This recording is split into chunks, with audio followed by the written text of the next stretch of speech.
everybody. Tonight we're going to be talking about the Rabbot. It's a mechanical slider by ACEDC. New, interesting design, very unique. Mine is stainless steel, brushed. You'll see in the picture there's a couple more versions. I believe stainless steel polished, and then Zerk polished, maybe Zerk blasted. Not sure what else is available. I don't think there's too many of these available left. This in the inside says it's only one of about 150 or so. We'll find out when we open it up. I forget what it is. But very interesting. So please stick around. We will take it apart, weigh it, measure it, all that stuff, compare it with everything, have a little bit of fun. Please join me. So like I said, it's a pretty unique piece. You push down one side, the other side pops up. If you do it slowly, you get 6 clicks. And you'll notice how the other side jumps. It's actually, get down that part way, it's actually loose on that side. But you can change that. You can put a spring and ball in and it'll behave just like this side does, which is what I've done for the last 2 days, and I prefer it that way, I think. But now that I haven't, this today I set it back up the way it came. It comes to you in the mail like this from the factory, and I wanted to show you how it came to me, and now that I'm doing it again, I'm really enjoying it.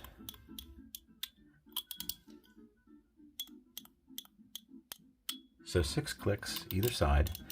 When we take it apart, we'll put the spring and ball in this side, and then they'll match up, and I'll show you the guts and everything. It's designed by, what does it say on there? King Shark. Now I gotta get up close here for you to be able to try and read this. As close as I can get, probably. But it's across the top there. What makes it hard to read for me, I suppose, is the K at the end is backwards. But there you go, King Shark. Very nice, very nicely made.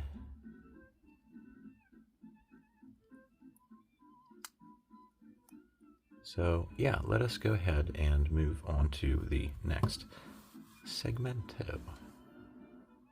Okay, let's do a real quick what came in the box. Here's your box. I should hold it like that, shouldn't I?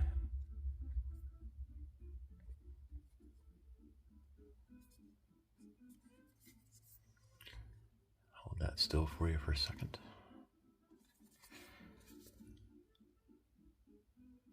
It's the usual weird stuff from ACEDC. Looks like Pinocchio, but a robot Frankenstein kind of creature. Inside the box, we have an envelope.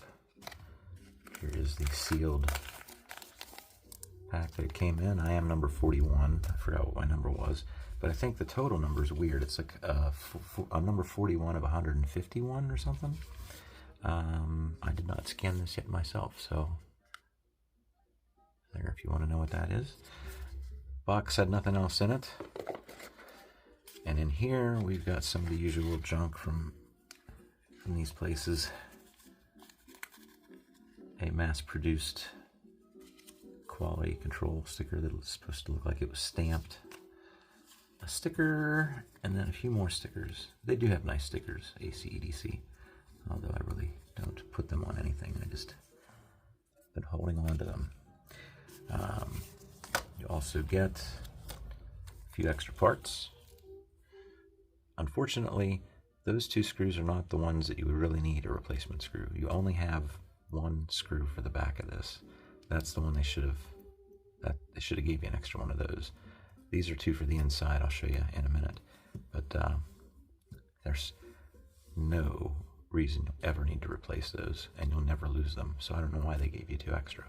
Anyhow, 2 extra springs, 2 extra white ceramic balls, and then a couple extra springs. And when we take it apart, we'll compare these and maybe measure them, and I know what they are size-wise, but I'll let you know.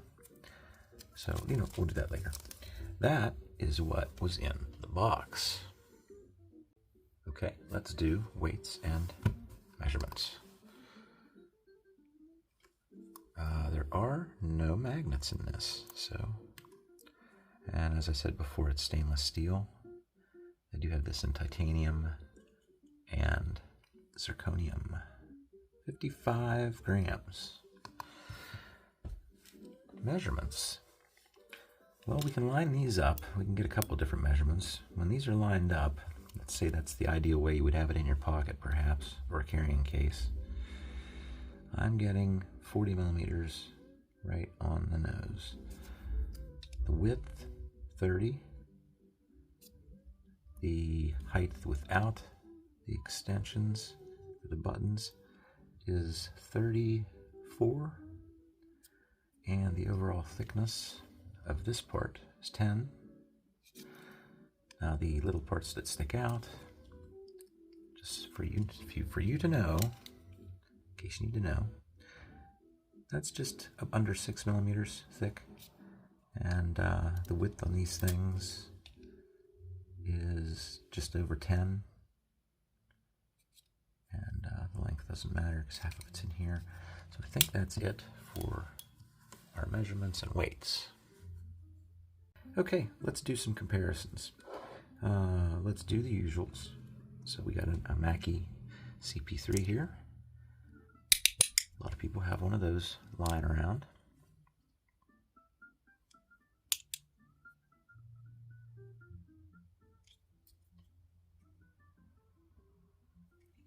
How can I do that? That's the furthest that extends. Not much of a comparison, is it? These are two different animals. Okay, the Top B by Metal Toys DZ. Side by side.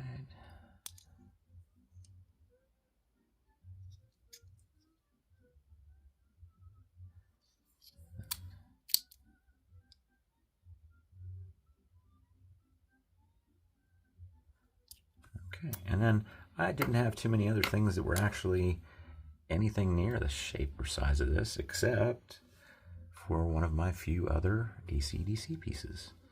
If you own a stamp, this is also the only zirconium piece that I have. But if you have a stamp, then you'll know that ACEDC can make some good stuff. But there's the stamp. Let's do these side by side. We'll do this properly. I'm used to holding them in my right hand. Let me do that.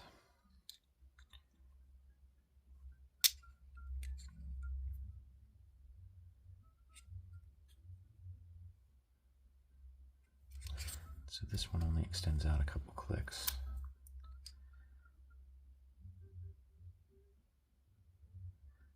But yeah, the ACEDC stamp is a sweet piece to have, and this is smaller than you think. I've been holding it mostly like this, and going back and forth between the sides like this. Maybe doing it slow. Sometimes applying a little bit of downward pressure, downward in this direction. And that's sort of a control method for me to physically slow down the progress as I'm pushing down on it so it doesn't go in too quickly. Anyhow, that's those two. Finally, I brought this out because it was the other one of the few ACEDC pieces I have, and one of my top 3 or 4, the ACEDC Noise, the Noiz mechanical coin. You should check out my review on that. If you get one of these, just remember that the little clicker that's underneath there is very, very fragile. If you bend it, it's ruined. So maybe watch my video on that. But size-wise,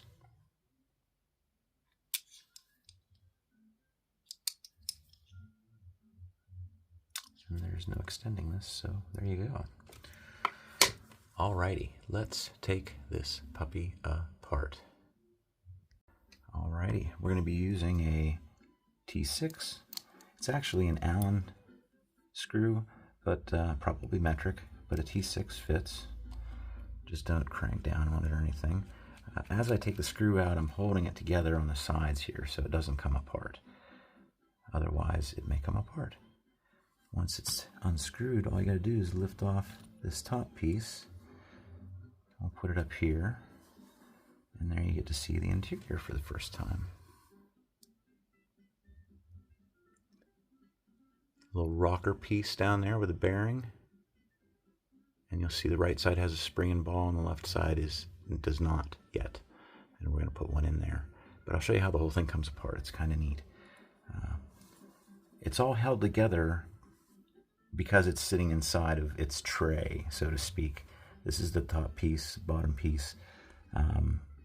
Actually, this would be the bottom piece. And while I'm thinking about it, here's the date, or the number of mine, which happens to be 41 of 155. So 155 is kind of strange, but that's that. What we'll do here is go ahead and get the spring and ball out of the picture. And then we'll move this stuff up out of the way a little bit, and we can just lift this loose.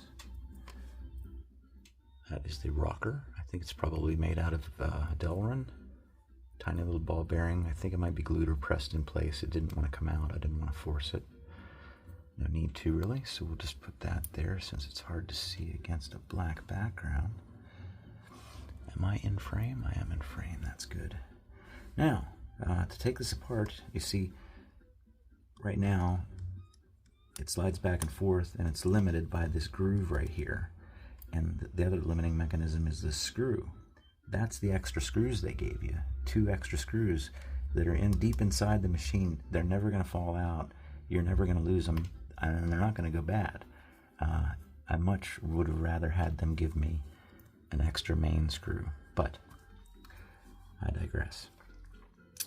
When I got this, these limiting screws were a little bit loose, so that may be an issue. If you start to get things tightening up on you, you'll need to take this apart and give those a tighten.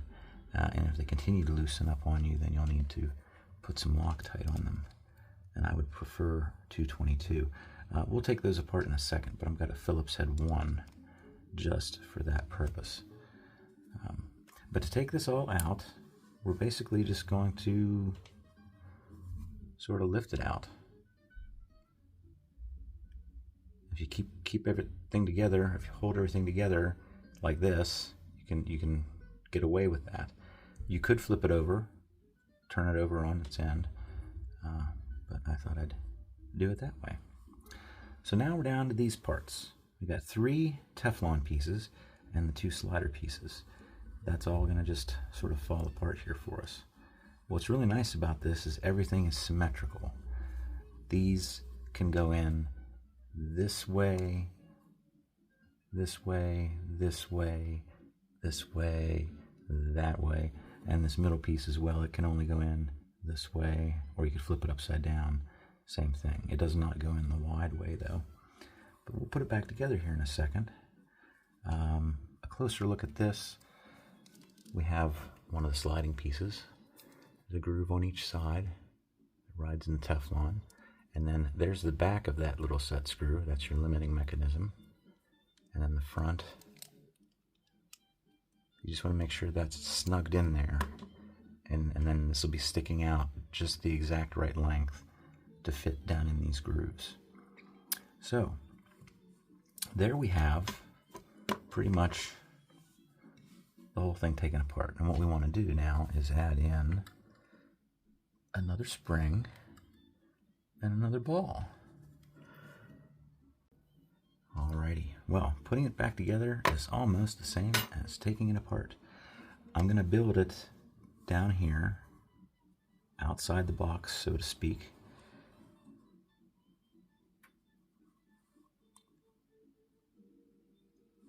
These 2 pieces. There's a groove here on this side, not on that side, and you can see there's a bit of a curve going this way, a bit of a curve going that way, so you know that it's going to be facing inward. The groove has to fit in the groove on the side over here. So that goes like that. And same thing over here. And it doesn't matter if you put it on this way or flip it over or put it on that way. It's all symmetrical. Now I've got the sandwich pretty much put together. Now you might want to practice picking this up with your fingers a few times before you actually do the maneuver, but this is how I prefer to do it. I'm going to just lift this up. I don't know what worked best last time. I've only done this a few times. The main thing is keep the pressure across here.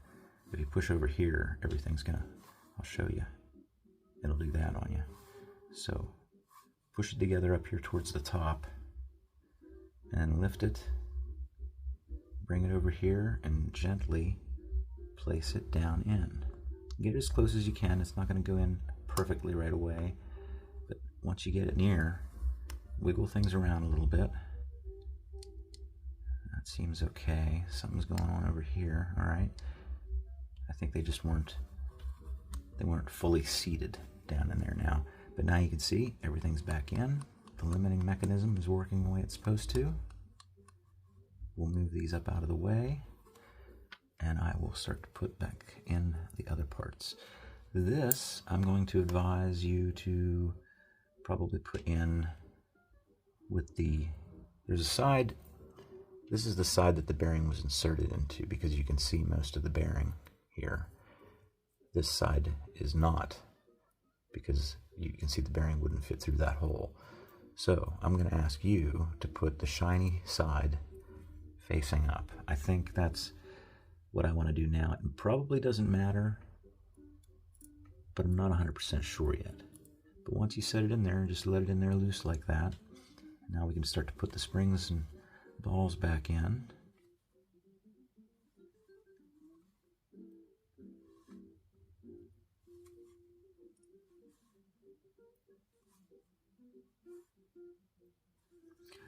Slide these guys back in a little bit more.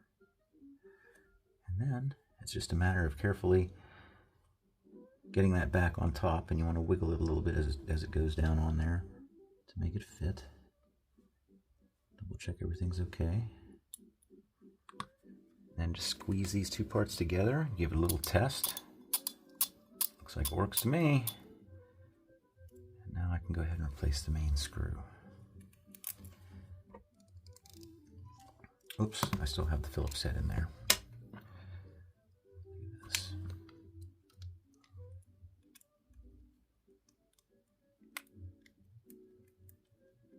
And just make sure that that's snug, because you don't want to lose that. You do not want to lose that. Okay.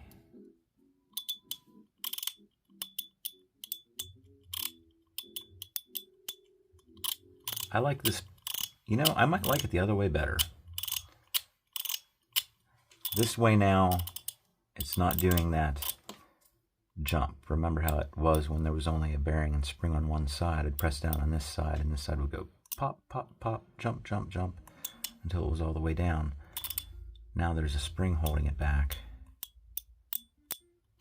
I do notice this messes with the rhythm a little bit. These two sides aren't perfectly timed up with each other. So it's kind of hard to get 2, 3. It's hard to get 6 clean clicks.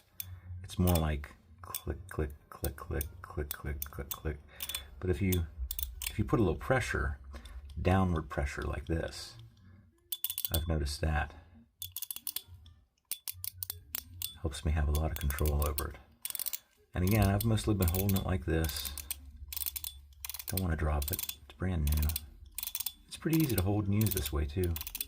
I imagine there's other ways you could do whatever you like there. One of the things I forgot to mention when I had it open was, wouldn't it be neat if, of course that would make those all stuck out the whole way. What I was going to say was, wouldn't it be neat if instead of having the rocker mechanism down here on the bottom, instead of having this down here, wouldn't it be neat if, and I may play around with this idea a little bit if I can find a spring. Wouldn't it be neat if you could put a spring that fit between here and here, and a spring between here and here? That would keep these forced out the whole way all the time. But you would have, you know, they'd be out all the time, but they'd be springy, and they'd want to, if you pushed them in, they'd want to spring back out. So if you wanted to carry something like that around in your pocket, you know, if you could figure out a way to get a spring on both sides in there, you could do that. But right now, there's no way to do that. These are both just kind of loose. Actually, I don't know why that side's acting funny. Doesn't matter. Just wanted to show you that quickly. Oh dear. I've lost my balls again. So yeah, I really like this thing. I think it's good design. Everything fits together, works together well. I think it's going to wear well. Just disappointed about not getting that extra screw. That's what she said. But hey, I'm pretty happy.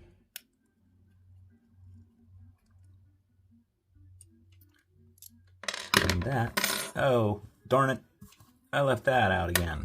Pause. Okay, I got it back together again. It only took a couple seconds. I just didn't want to make you wait. Yeah, very happy. That's to sum it up. I'm very happy with this. The price was right around $100. Got mine at a store on AliExpress. I can't remember what that store is off the top of my head. It will be in a link, a non-affiliated link will be in the comments. But yeah, I dig this. And I like the, I don't know if I forgot to mention it, but you know, it reminded me of BMO. That's why I had that on the front cover there. If you remember BMO from Adventure Time. So, that's all I have to say about that. I hope you're having a wonderful Wednesday evening, and hope to see you again soon. If you have any questions, leave them in the comments. I'll get back to you as soon as I can. Thanks for watching. Bye.